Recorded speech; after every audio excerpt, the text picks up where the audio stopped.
Alright guys, welcome back to Queens of the Damned Horror Podcast. This week we are talking about Jordan Peele's new horror film, Us. So if you haven't seen the movie yet and would like to avoid spoilers, you may want to skip this week's episode because we do reveal a lot of plot points in the movie. So if you do plan on seeing it sometime soon, just go ahead and save this episode for later. But for those of you who have seen the movie and will be listening to the episode, we hope you guys enjoy. And if you have any comments on anything we talk about today or have your own opinions about the movie, you can go ahead and email us or send something to us on Facebook. So the first question we came up with is, did we have a bad or good audience? And how was your experience enhanced or diminished by this? I felt like our audience was fine. Could have been a lot better. I mean, we were flanked by groups of people who were talking throughout, but I've also had worse audiences. I'm used to much worse at that theater. Yeah, I thought our audience was okay. It was not as good as the audience that I saw Get Out with, which was one of the best audiences I've ever seen a movie with.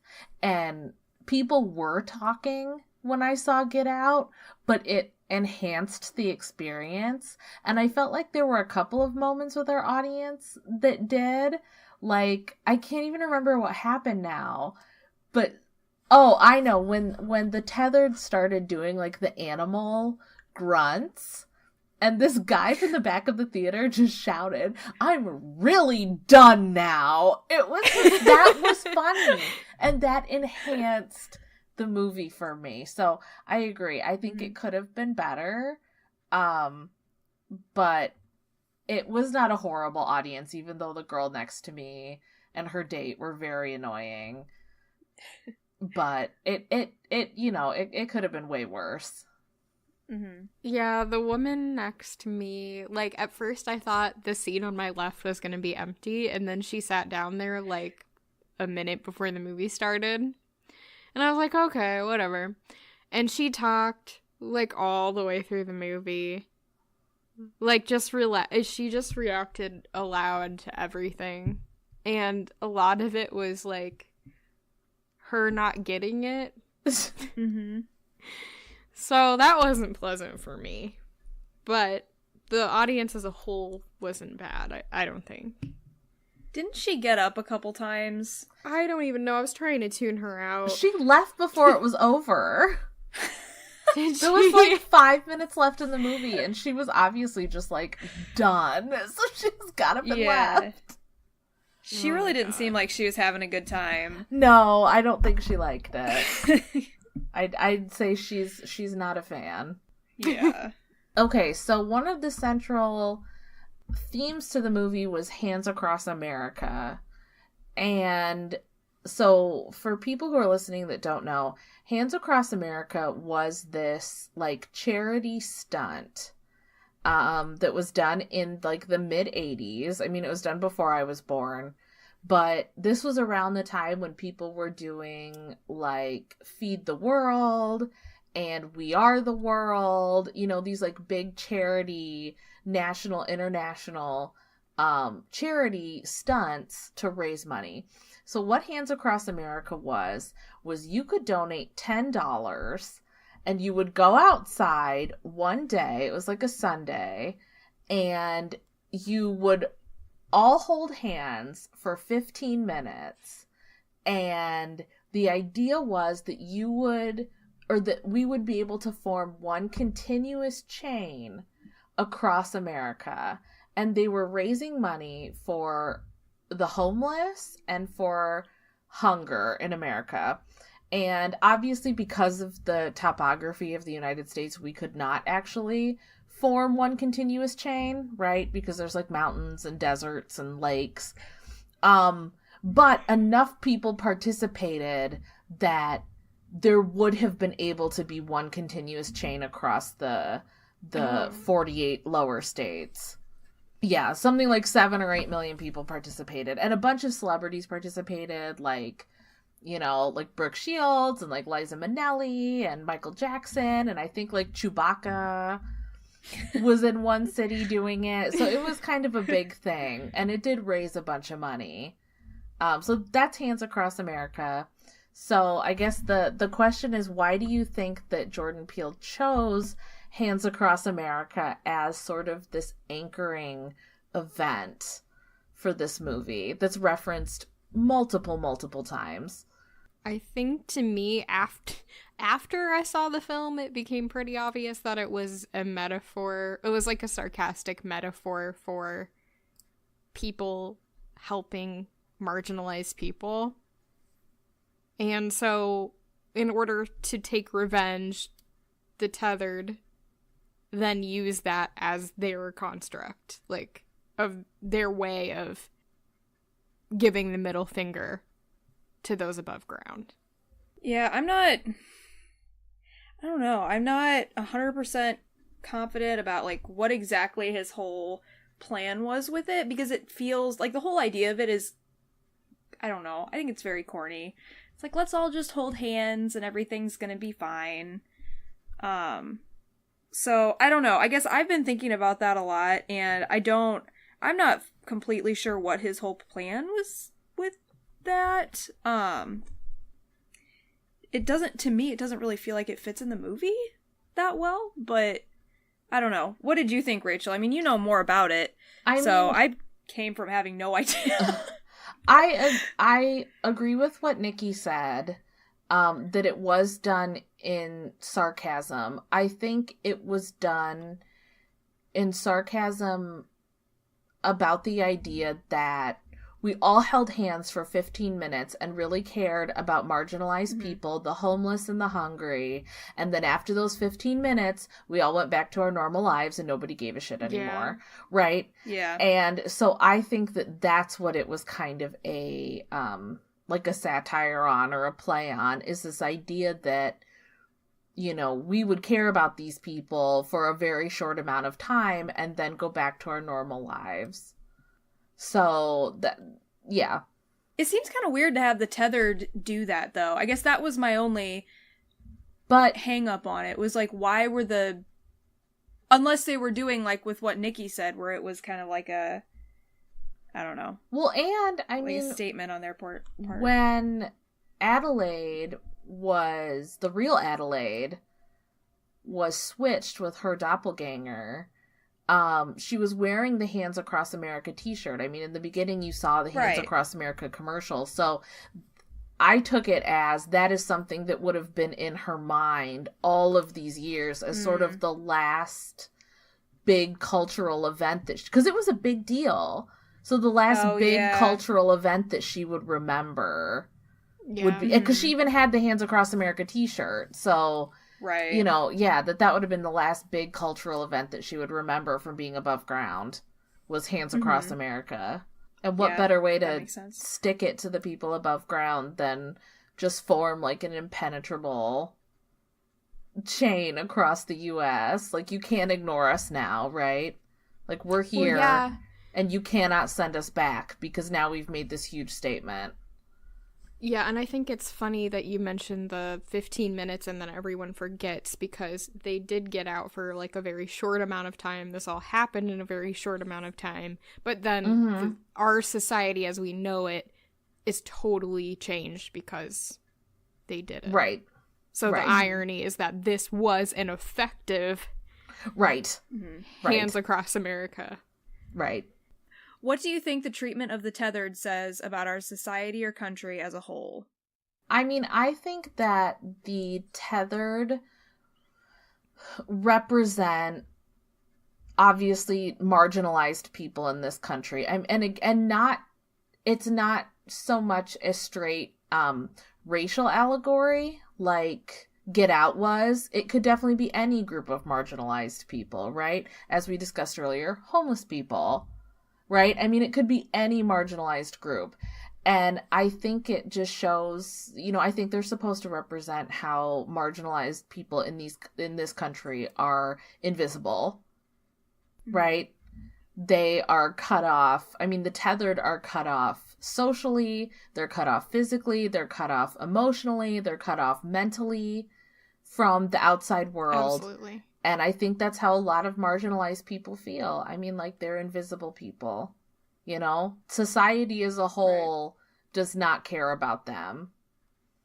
Mm-hmm. And so that's what I think they're supposed to represent. And then I think that's what it says about the United States specifically as a whole, is this idea that we think we care about all these marginalized groups. And in a perfect version of the United States, we do care about them, right? But in real life, do we? No. How many people step over homeless people every single day and don't give them a second thought? Right? And so that's what I think this was. I think this movie was more about that, in terms of the overall message or theme or whatever you want to say it. I like everything Rachel said. Yes. But also, like, when they're underground, the whole, I don't know. I don't even know what you call it. Like, the passageways resemble kind of like a lab almost. Like, some of them look like classrooms, but to me it looks more like a lab space. And it almost reminds me, I don't know if this was intentional on his part, but it almost reminds me of, I believe it was called the Tuskegee experiment. Oh, Tuskegee. Yeah. Alabama, that's where it was. So basically, like, a bunch of scientists, whatever, did an experiment about syphilis on a huge group of poor Black people and lied to them the whole way about what they were doing. They were injecting syphilis into them. I'm trying to remember what it was that they were telling them was going on, but it's like a huge blight, especially with the experimental method and everything, and they lied about literally everything they did. They didn't provide treatment for the disease. They pretty much just sent everybody on their way after they injected them all with syphilis. So I don't know, like, it reminded me of that a little bit, the fact that all of the tethered were there because the government was basically just using them to experiment on. And I think a lot of the times minority groups are, like, the most easily accessed in situations like this, especially with experiments. In the past, it was a lot worse. It's gotten better now, but they're more easily taken advantage of in situations like that. So I don't know. That was also something that that kind of came across to me, was this idea of, I guess, using minorities. Yeah, that makes total sense. Yes. Like, using them for experiments and then discarding them, or telling them they're going to get one thing and then Yep. Unfortunately, that's like a long legacy in this country. So I would agree with what you both said. However, I would add, so I want to preface this by saying I liked this movie. I think the word masterpiece is a big word. I thought it was pretty good, but I think that's as far as I'll go with it. I think one of its weaknesses was that it became so complex and so couched in metaphor that Peele started to lose control over it. And I feel that the tethered, although he was trying to make this metaphorical statement about marginalized people, they weren't actually people that warranted empathy, if that makes sense, because they weren't human. They were just, they couldn't speak, they can't do anything. All they want to do is kill people. And I kind of feel like he's not instilling the humanity in them for us to care about them. And the whole point is that marginalized people are humans too, and we should care about them and not discard them. And I feel like since Red was the only one, right, because she got switched and she had the speech capabilities, it just, like, got real confused in there, the whole metaphor. See, to me, but I could be missing them not something being giant. able to speak I don't know. And almost being animalistic, right? I mean, to me, I thought that was supposed to represent what society had done to them. If they had not just been left down there to rot after this science experiment with clones went awry, they probably wouldn't have turned out that way, right? But because they were just abandoned, they sort of devolved into, you know, sort of the base primitive humans, right? Mm-hmm. Yeah, but I got the idea that it was impossible for them to have learned language because of what they were. Just inherently, just because Adelaide was down there and she still learned. She's maybe a shadow of the person she would have been, but she's still, obviously she has all those beautiful monologues about, you know, what happened to her. She already knew how to speak when she went down there, though. I mean, up to a 10-year-old's, right. 8 or 10-year-old's level, but she certainly wasn't capable of coming forth with the beautiful speeches that she had. But it's a movie. I mean, you have to, you know. And I know, but if you're going to put so much of that into it, it's got to make sense. And I got the know. impression that they were humans. They were. I think they said that they could clone the body, but they realized they couldn't clone the soul. Right.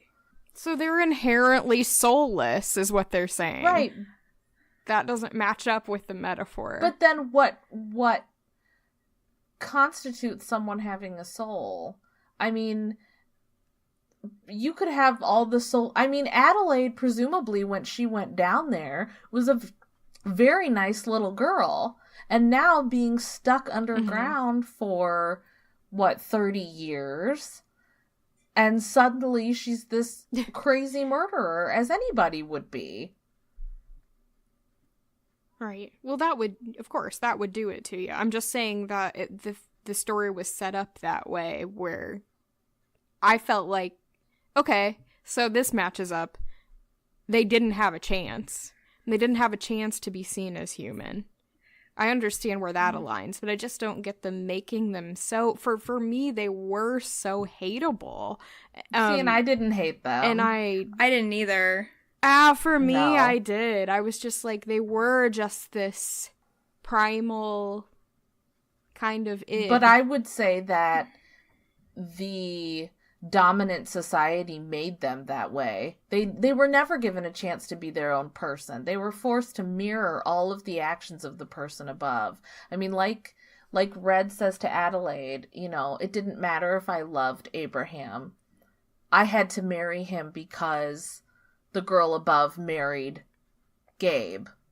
Right? So she was they were never given a chance to be their own person. They were forced to be tethered to the people above. So I think that, you know, they were never given the chance to live. And maybe if they had been allowed to come out, maybe they would have adapted to society.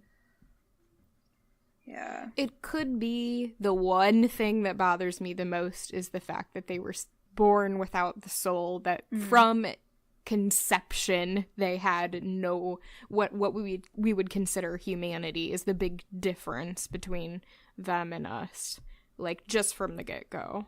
I guess it comes down to like what you think of, like what soul means to you, right? Because to me, when I heard that, all it really meant to me was like, they got the bodies right, but they're not the same person. Like, yeah, that's a completely different human being. But if you take it more on like a humanity level, where a soul means that you have morals, right, then that's a completely different reading. And if you are like taking it from a religious standpoint, that's a completely different reading. So I think that's where the difference is coming in, because I saw it more of like, they are not the same person in the slightest bit. Yeah. And that's a really good point. I felt a lot of empathy for the tethered, actually. Throughout the movie, I was, like, hoping the whole time. Like, every time they killed one of them, I was like, oh my god, no.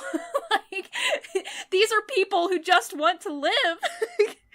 I mean, I felt a lot of empathy for Adelaide, but I did not feel empathy for any of the others. I think I felt empathy for everybody. And it became so humorous that they were killing them. Like, it was intentionally humorous that they were killing them, right? Oh, like yeah. That's not... No. There was... Something I'm making up. No, there was definitely a lot of intentional humor in the movie. But I did have empathy for the plight of the tethered. I mean, I agree with Miranda. I did. But I also had empathy for the people above ground, you know, because they are not the ones that directly put the tethered below ground, right? Mm-hmm. Though Adelaide Right, yeah. obviously knew that they were down there and didn't do shit. So,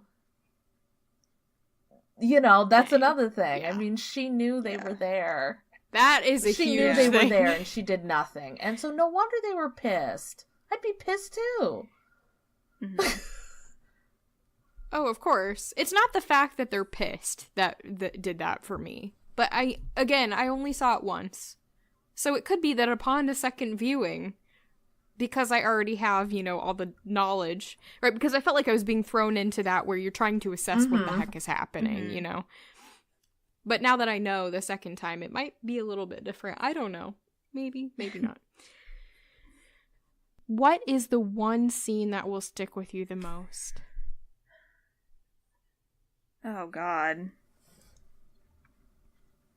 I know that's hard. I feel like I just get flashes of the whole movie, to be honest. I know that feels like a cop-out, but there are so many different scenes in that movie that are, I think they're aesthetically pleasing. There are so many scenes that are, like, terrifying that I just get flashes of a bunch of different ones. I always remember the dad, what's his name, Gabe? Mm-hmm. When he's like, he's got the bat in his hand, and he's like, we can get crazy. I love that scene. I love that scene. But I don't know. I think there's just, for me, there's too much that happened for one to stick with me. I don't know. What about you guys? I would say the one scene that, and I agree with you, there's a lot that were really great. I mean, like you said, the scene with Gabe in the driveway and the family's just standing there, right? Like, that was creepy. But the one scene that really, really, really has been sticking with me is during Red's big monologue to Adelaide in the basement where she's explaining, you know, the tethered and all that. When it's cutting between the two of them dancing, and Adelaide is dancing on the stage, and Red is doing, like, a mimicked version in the tunnels or whatever they are. That's the one that stuck with me. I thought that was beautifully shot. And then when she says, you know, I have to thank you, because if it weren't for you, I never would have danced at all. That was so good. That was so well done. And you know, I loved that. I loved that part. So to me, that's the part that has really been sticky. I've been thinking about a lot over the last few days. And we should mention the score for that. Oh my God. It was beautiful. Yes. Oh my God. Yeah, no, the score to this movie is great. Yes. I was going to say, yeah, I think that whole sequence was expertly choreographed, but for my favorite part, I think, was the first scene, because it informs the feeling of the rest of the film. And I was so hooked. I don't know why. It really put you in, like, that mindset of, like, her wandering around and just seeing all these images, and they're so, like, sticking with you viscerally. Like, the guy with the sign and the couple playing rock, paper, scissors, and then when she's in the little fun house thing, like, I have memories of those things too, and so it really connected me to that specific type of fear, and I loved it. I appreciated that so much. I thought it was so beautifully shot. It was. And I would say this whole movie was beautifully shot. Yeah The colors and just everything. The atmosphere was great. Yeah. So did you guys find this movie scary? For example, did you find yourself thinking about your homicidal doppelganger when you got home? I did. I'll say it. I did find myself, I don't know if the movie scared me, but I did find myself thinking about what my homicidal doppelganger would be like. I thought the movie was scary. I don't know if it scared Me? I don't know how to explain that. Like, I was definitely uncomfortable in many parts of the movie. I don't know that I thought much about my doppelganger, though. That's kind of like a frequent thing for me, though. Like, I'm always wondering, like, what would happen if I saw myself somewhere? Because they say if you saw yourself, you wouldn't recognize yourself. Right. Because you've never actually, like, seen yourself in person. So I think about that a lot. I'm like, what would I even do if I saw myself? I don't know. I'd probably lose my shit. I think most of us would. Yeah. I'd be done. Yep. I mean, I don't know, it's kind of hard to answer because it didn't scare me in the sense that a lot of it was, your typical home invasion movie, and we've seen those before, and some types of movies scare people more than other types. And home invasion for me, for some reason, isn't, one of the big ones. But I did think about it later, I have to say. Same. Yep. It didn't stop me from, like, doing stuff, because sometimes films scare me so much that I won't, like, take a shower. I'll be like, I'll do that tomorrow. But no, that didn't happen to me. What was the significance of the 11:11 references throughout the movie, and why highlight Jeremiah 11:11 specifically? I am going to go ahead and find Jeremiah 11:11. I've already got it too. You got it too. Yes. Go ahead and read it. Therefore, this is what the Lord says: I will bring on them a disaster they cannot escape. Although they cry out to me, I will not listen to them. That's what Jeremiah 11:11. So it says that in the context of the Bible, Jeremiah is warning Jerusalem that they're facing destruction due to worshiping false idols. I think there's sorry, it's Go not ahead. me that's supposed to answer. I was going to say, I think there's a duality to that statement, that obviously the tethered are going to bring a disaster upon the people above. But if you look at it, the first disaster is brought by the untethered onto the tethered. And they will, what was it like? They'll cry out, but we won't listen. I mean, obviously. Right. That's the whole conversation we had earlier, right? Yeah, I agree. I agree. It sort of foreshadows the tethered rising up, right? That idea that, they'll rise up and the above ground people, like, Elizabeth Moss's character is saying, as they're about to kill her, is saying, please, please, and they're just laughing, right? And they kill her anyway. So it doesn't matter what she does. If she begs, pleads, cries, it doesn't matter. Well, then I think that the significance, obviously, of 11:11 is that it's like the perfect twin, right? Exactly. Yeah. It's what's the word? Symmetrical. Yes, symmetrical. And I did see that, like, there was a couple other 11 references, like, when Adelaide wins the Thriller shirt, that's prize number 11. And when Gabe's watching the Giants game, it's tied 11:11. Oh. Yeah, so there's all kinds of 11. I never noticed to that. 11. Yeah, I only noticed it because I'm reading this article. But yeah. And then I liked that the doppelganger of the homeless man who was holding the Jeremiah 11:11 sign just had the 11:11 carved into his forehead. Mm-hmm. Yeah, I thought that was a good visual image. I think it's fairly straightforward. I think kind of also playing to, I don't want to say necessarily a trope, but that's kind of something that happens a lot in the beginning of horror movies, is you have somebody with some kind of warning at the beginning, like, it's coming, or, this thing's happening. But I got a super I got a super apocalyptic feel from the 11:11 thing. Mm-hmm. I don't know why. I don't know if there's any actual connection. No, but I definitely agree with you. Yeah. Who do you think us refers to? The only thing I would have to add to that, I guess, would be that it's also US. Yeah. Right? Yes. Yeah.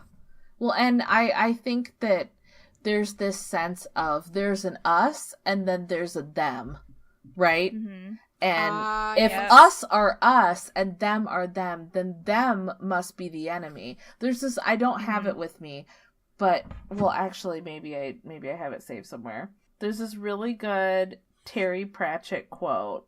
Like, I don't know if you guys have ever read any of the Discworld books, but they're very good. But he says, luckily I have it saved on Goodreads with all my other quotes. It was so much easier to blame it on them.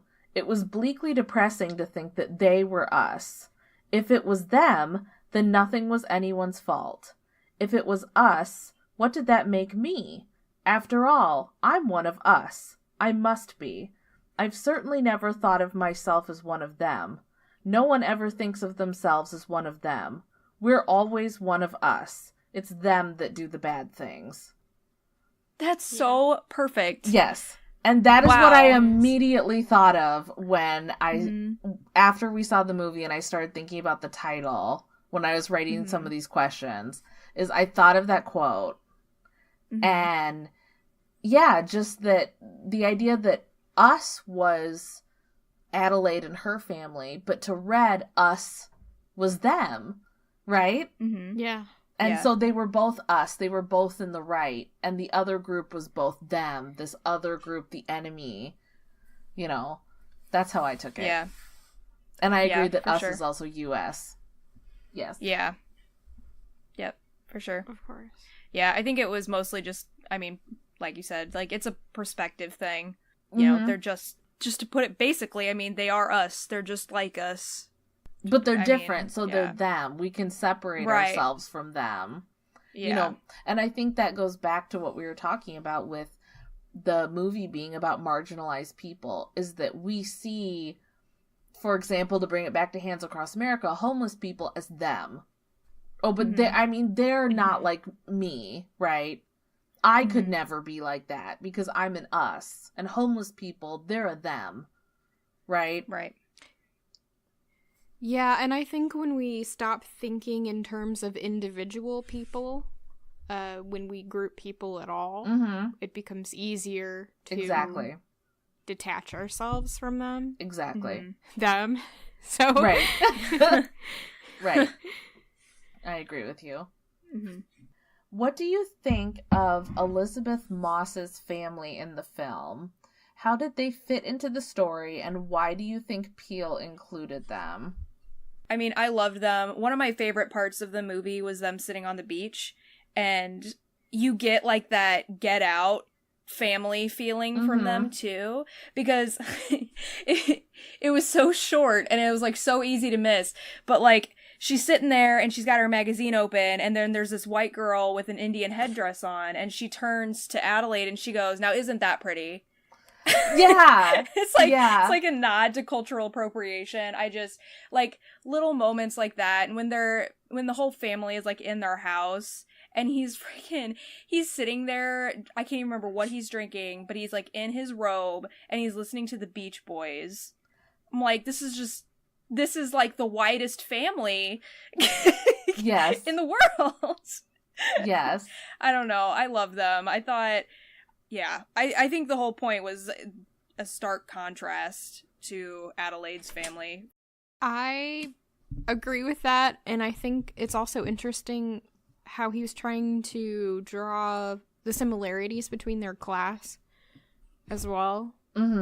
Like, there's so many differences between the two families, but ultimately they're both upper middle class families, I would say. Yes. And so it kind of showed, like, all the stuff that those people have. Like, the fact that they have the second... I think this is, like, both their second homes and stuff, because they don't... It's like their summer homes. Yeah. Right. So I thought that was interesting, too. And that Gabe is so angry because they got, a fancy car or something, right? And he's like, he bought that just to rub it in my face. Yeah. Yeah. I definitely agree with what you guys said. And I also loved the Elizabeth Moss character. I thought she was very funny. And I thought it was good that she provided good comic relief. And I didn't realize until, like, yesterday I was reading an article that the twins played Rachel and Ross's baby on Friends. What? Yes. Oh, that's perfect. Yes, I was reading an article about it. Yeah, that's her. That's Emma, all grown up. My God. I didn't even like Friends, but yeah, I thought that was pretty funny. That's fantastic. Just keeps getting better. I know. Very simply, did the humor work well? Did you guys enjoy it? Were there parts that you thought, wow, this is weird to be laughing? Stuff like that. I thought that it did. I liked that, when they were like running from the family, like after their friends had been killed, and they were still fighting about stupid shit like who was going to drive the car.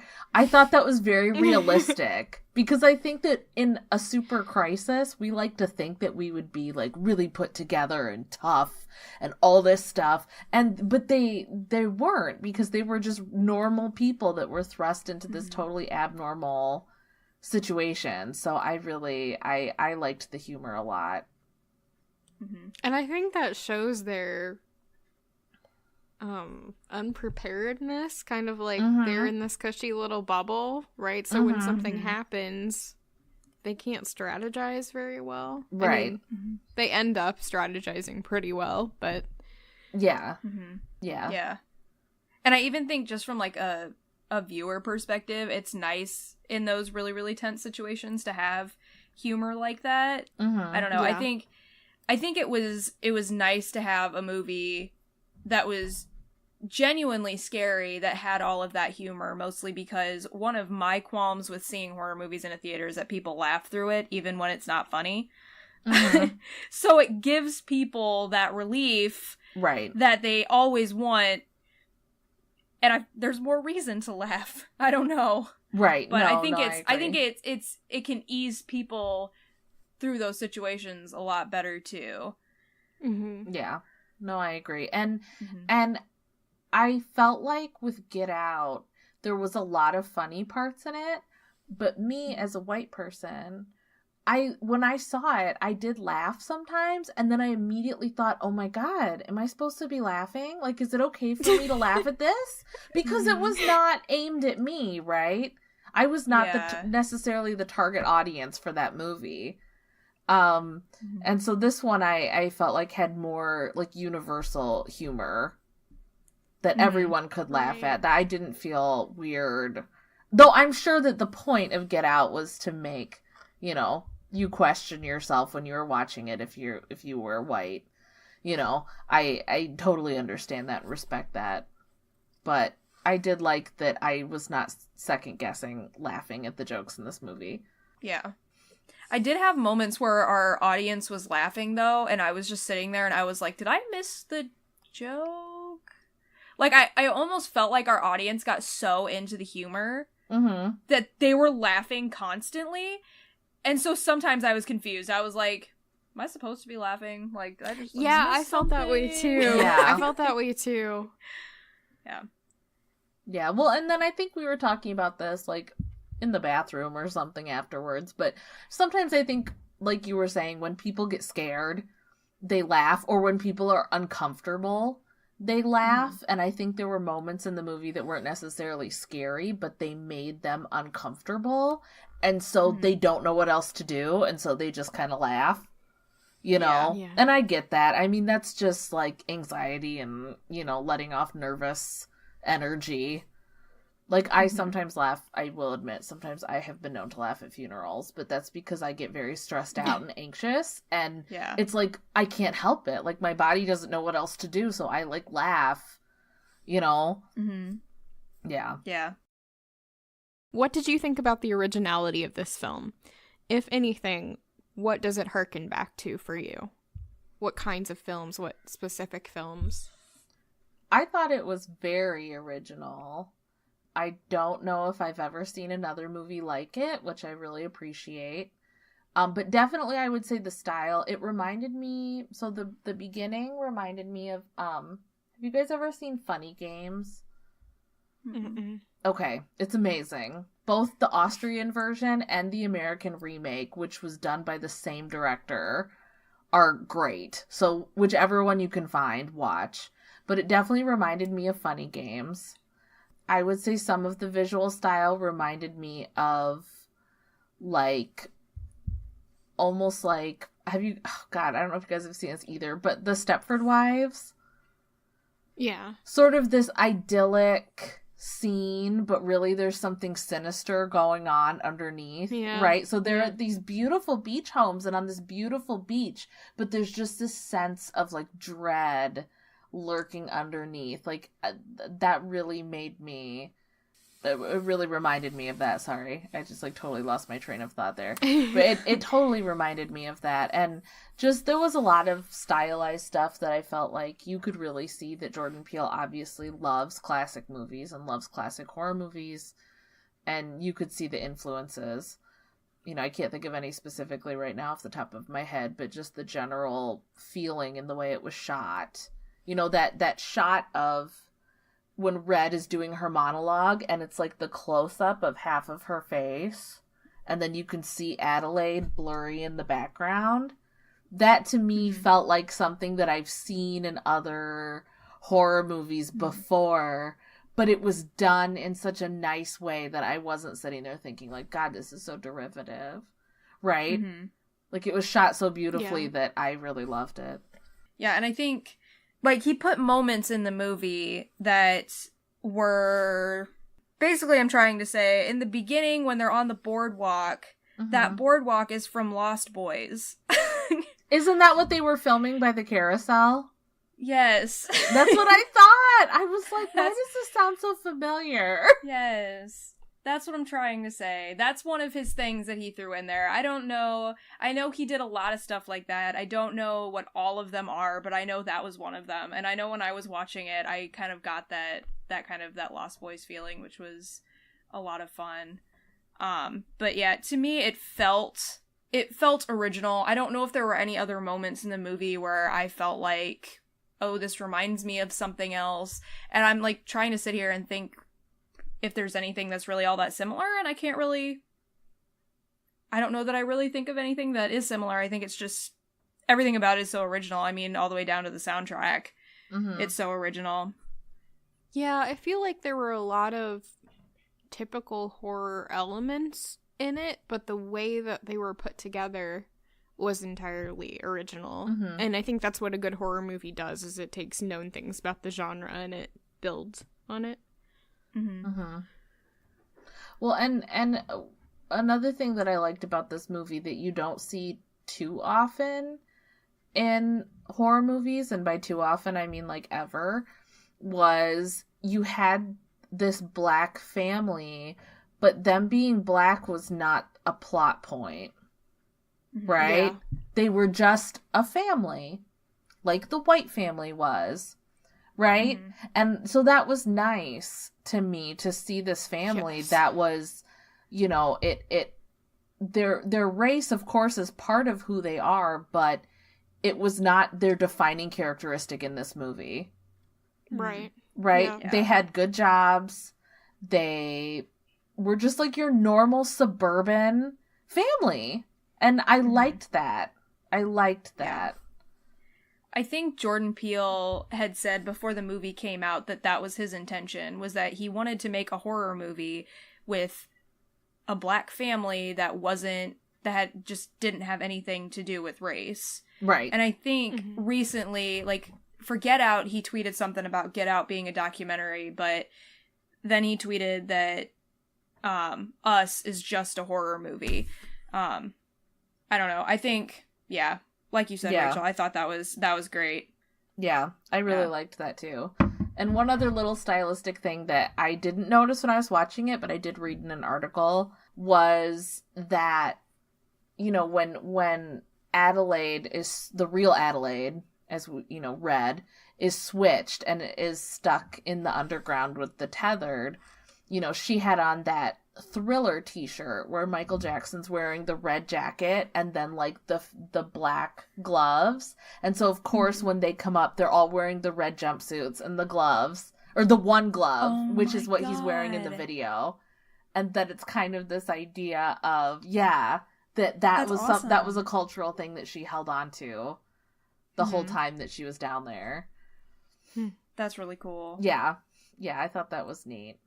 What did you guys think about the shears? Like, I think it took me a while to figure that out, which I thought it was like, okay, so they're metaphorically cutting the ties between themselves and the other. They're cutting the cord. Person. Is that okay? Yeah, that's how I took it. It took me a while to think about it. That's how I took it. Like cutting the umbilical cord. Yeah, I thought that was cool. That now that they killed the version of them above ground, they could finally be their own person, right?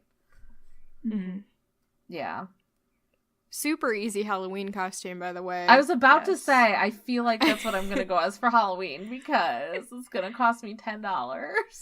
Yeah. Yep. Not a very practical murder weapon, though. I was thinking that a lot during the movie. It's like, those shears aren't getting you very far.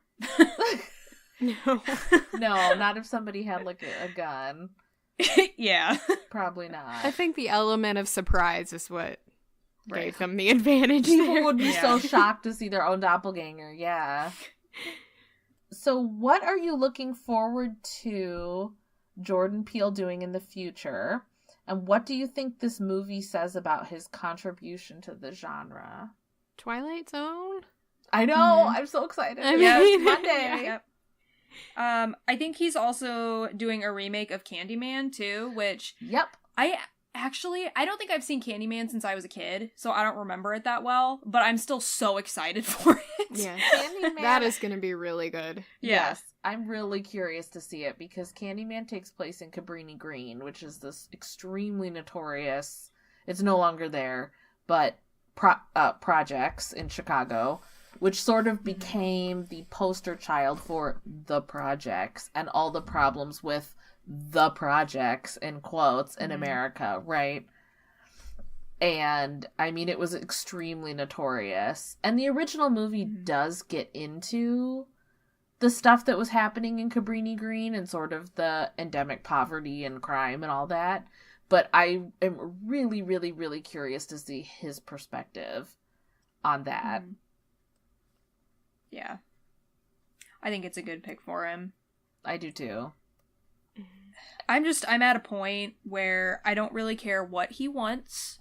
He can have anything he wants, as long as he gives me more movies. Yes, I agree. I agree.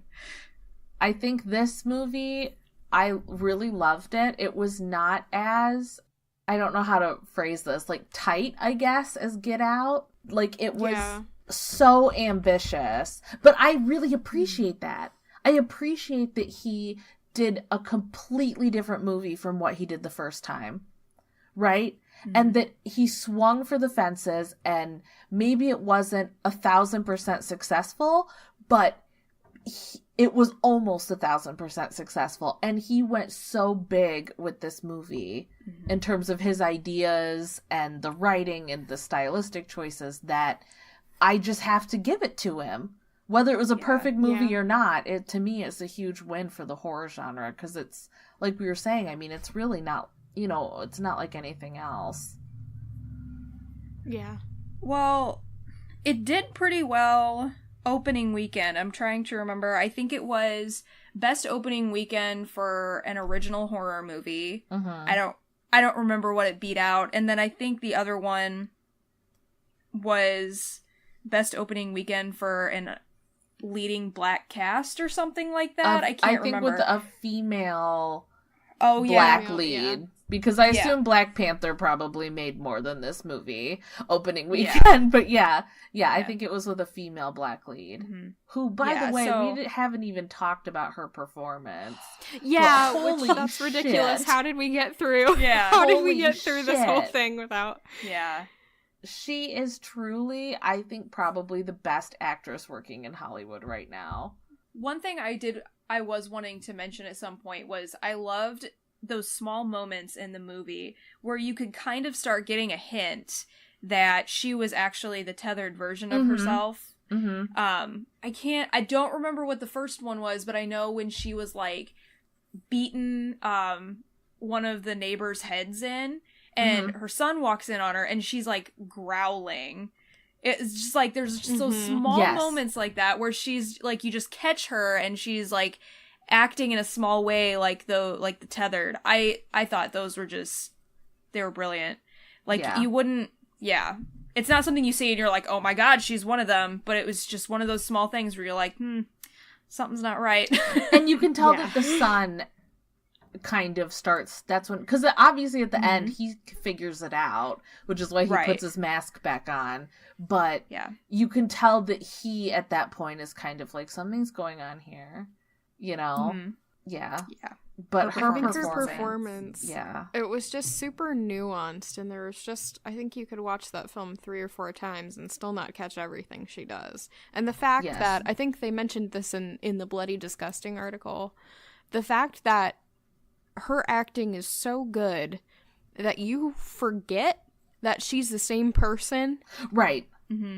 Like, that's pretty amazing. And the voice that she uses for Red is creepy as hell.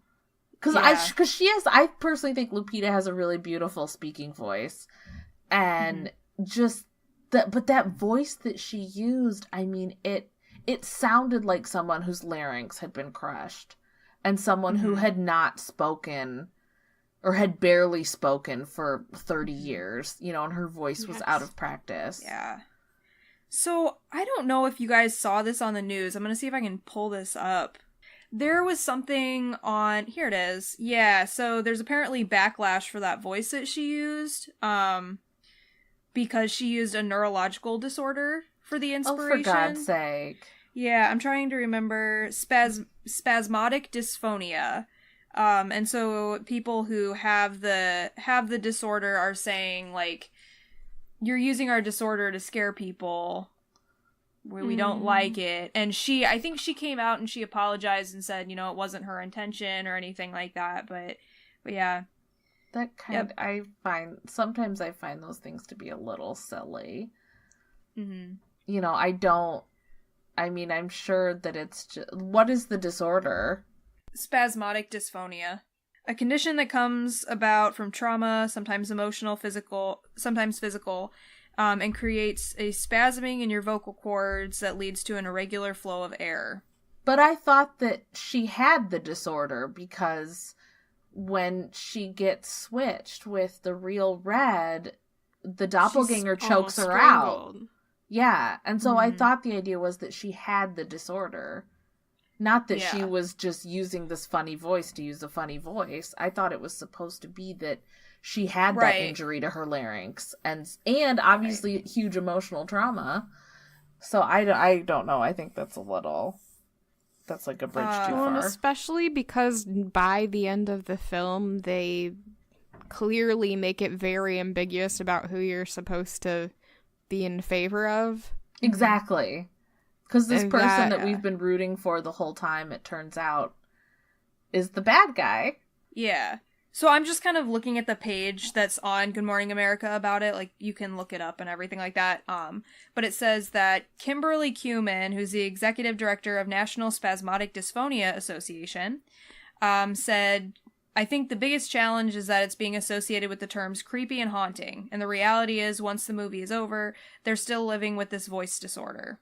So, and I get that, but yeah, I also think that they don't mention that in the movie. And if you were not going out and looking for interviews with Lupita where she brought that up, you would not be sitting there thinking, like, I bet everyone who talks like this is bad. Right? It's not like one of her defining characteristics is that she was bipolar or schizophrenic or something, right? That they brought up in the movie. Right. I mean, if she had just been like, I wanted to sound like my larynx had been crushed, nobody would have blinked. Yeah, and I think this is like a common thing that we see in horror too. I mean, especially with mental illness. Yeah. You see that all the time. Whenever stuff like that is mentioned in a movie, there's always some kind of backlash. Right. But then, like I said, what gets me is that this was not even mentioned in the movie. Right. She may have mentioned it, like, in an interview, and then people kind of ran with it, which I think is that's going a little far. And I'm a very sensitive and empathetic person. Mm-hmm. Yeah. Oh, and I loved that when, first of all, that they had the Alexa ripoff that was Ophelia. Yes. But that when Elizabeth Moss character said Ophelia, call the police, and it started playing Fuck the Police. Fuck the police. That was hysterical. That was hilarious. That was fantastic.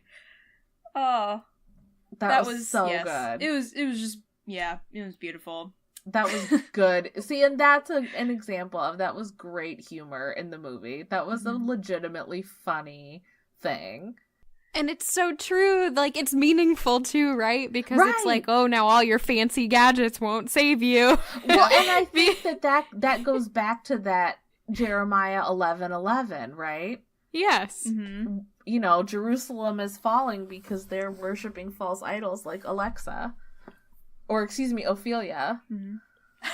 You know, if they had used the phone to call the police, maybe they could have gotten some help. But because they were trying to use this fancy technology, it doomed them. So after Get Out and Us, what would we include in Jordan Peele's style? Or what feels like one of his trademarks after seeing these two films? Like, is there something we can discern just from the two? Well, he's very Hitchcockian, I think. Mm-hmm. I think he's gonna stick with that, especially well, I know the Twilight Zone isn't Hitchcock, but like especially with, I mean, he's going in that same like psychological kind of genre, part of the genre. Mm-hmm. And I think that he'll continue to do horror movies with an underlying social issue, whether it's more blatant like Get Out or more subtle like this movie. I think that he will probably continue in that vein, which is great. I'm all for it. Yes. Yeah. I think that everything he touches is going to be important. Oh, I think so too. I cannot think of the last time there was a filmmaker who just like burst onto the scene like this with two great movies, one back to back. And you know, someone who people really didn't expect it from, I think. I mean, I don't know if you guys ever watched Key and Peele. Yeah. There was definitely some, like, fucked up humor in Key and Peele. Yes. But nothing to hint that this sort of talent was lurking under the surface, right? Like, obviously we knew he's a very talented man. But to just knock it out of the park like this with these two movies, I think is something that nobody saw coming. And I love it. Yeah. I love when that kind of thing happens. Well, like, in hindsight, I think I can see it, because, like, when I'm watching it Sure, now, I think about, you know, all the conversations that they're having about the crazy, you know. Yeah. Just, like, crazy ideas that they come up with, and I know it's probably scripted at that point, but obviously they came up with it in the first place, so. Right. Mm-hmm. Right. I think that, you know, he's very good at tossing ideas around and making a great story, and I think that's the seed of it, you know. Yeah. Also, the social commentary. Yeah. Mm-hmm. You definitely see that in Key and Peele, too. Oh, for sure. And like you said, yeah, going back and watching Key and Peele now, you can definitely see flashes of that. But at the time, when Get Out was starting to be hyped, and it was sort of, you know, the guy from Key and Peele, I was like, is this a horror comedy? Or what's going on with it? Because all I knew him from was comedy. Mm-hmm. So, I mean, I think I personally, I had no idea that Get Out was going to be as amazing as it was. Yeah. I think a lot of people were surprised. Yeah.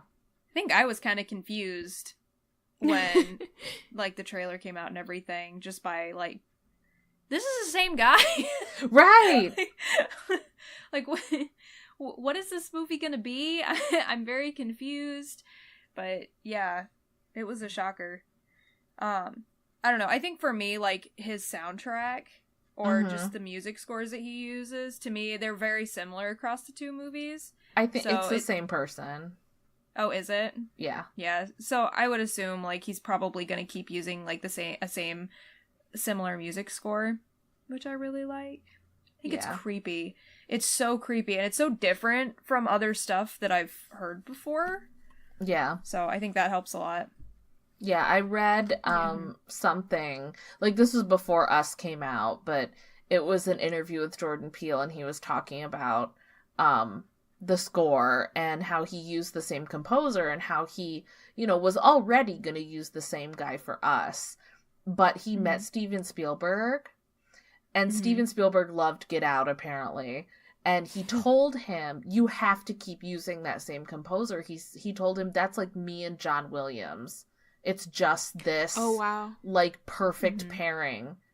And that just, like, solidified his choice that he wanted to keep working with the same guy.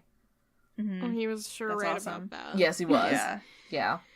So overall, I think great movie. I definitely watch it again. I would definitely buy it. I will definitely buy it when it comes out. I can't wait to see what he does next. I love that he is not doing the same thing over and over. So that just gives me a lot of hope and excitement for the future. Yeah.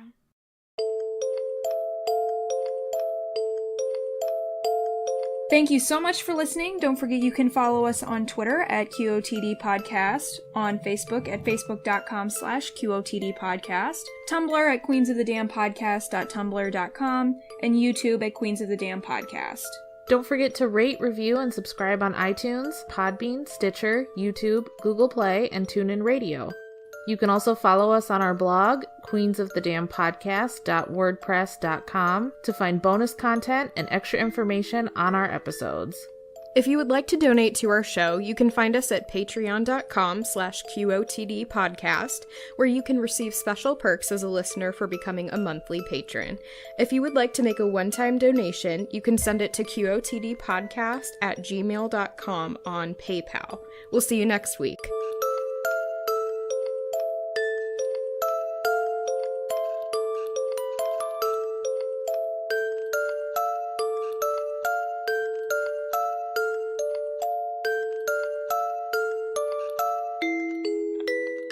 Alright, I'm gonna hit stop.